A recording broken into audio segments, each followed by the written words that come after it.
मित्रगण, हम डॉक्टर रोशनी झा मैथिली विथ रोशनी चैनल में अहाँ सबके स्वागत करैत छी।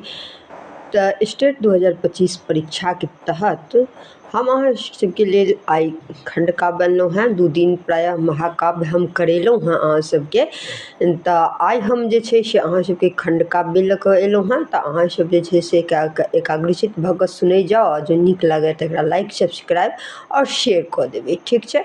जैसा और जे मित्र सब छथिन और जे दोस्त सब छथिन हुनको सबके किछु लाभ भेट जेतनि, ठीक छै। अहाँ सब जे छै से सुनू। पतन खंड काव्य छै जे लिखल छनि उपेंद्र नाथ झा व्यास के। सन्यासी खंड काव्य छियै जे उपेंद्रनाथ व्यासे के लिखल छनि। लक्ष्मा रानी केदारनाथ लाभ के लिखल छनि। उत्तरा सुरेंद्र झा सुमन के लिखल छनि। कृषक मथुरानंद माथुर के लिखल छनि। और शेषैया जे छै से रमाकर जी के लिखल छनि।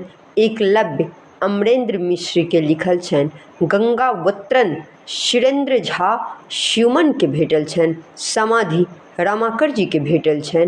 पंचकन्या रविन्द्रनाथ ठाकुर के भेटल छनि, ठीक छै। हम अहाँ सबके एतेक करेलहुँ, अहाँ सब एतेक के प्रैक्टिस करे जाउ। जो बेसी दऽ दै छै तऽ ओ जे छै से याद करैमे कनी कठिन होइ छै, ताहि दुआरे जे छै से अहाँ सब एतेक प्रैक्टिस करे जाउ।